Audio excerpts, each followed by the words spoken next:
ಆಕೆ fashion designer. ಶ್ರೀಮಂತರೇ ಆಕೆಯ target.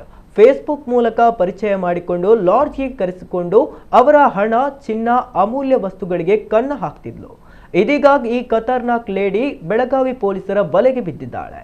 Bagalkot ಮೂಲದ 33 ವರ್ಷದ ದೀಪಾ ಅವಟಗೆ ಬಂಧಿತ ಖತರ್ನಾಕ್ ಲೇಡಿ ಶ್ರೀಮಂತರನ್ನೇ ಟಾರ್ಗೆಟ್ ಮಾಡಿ ಫೇಸ್ಬುಕ್ ಮತ್ತು ಇನ್ಸ್ಟಾಗ್ರಾಮ್ ಮೂಲಕ ಪರಿಚಯ ಮಾಡಿಕೊಂಡು ಲಾಡ್ಜ್ಗೆ ಕರೆಸಿಕೊಂಡು ಅವರ ಹಣ, ಚಿನ್ನ ಸೇರಿ ಅಮೂಲ್ಯ ವಸ್ತುಗಳನ್ನೆಲ್ಲ ದೋಚುತ್ತಿದ್ದಳು ಎಂದು ತಿಳಿದು ಬಂದಿದೆ.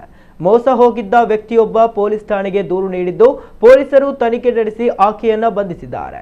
ಆಕೆಯಿಂದ ಕಾರು, ಮೊಬೈಲ್ ಫೋನ್ಗಳನ್ನು ಸೇರಿದಂತೆ ಒಟ್ಟು 32,86,000 ರೂಪಾಯಿ ಮೌಲ್ಯದ ವಸ್ತುಗಳನ್ನು ವಶಪಡಿಸಿಕೊಳ್ಳಲಾಗಿದೆ.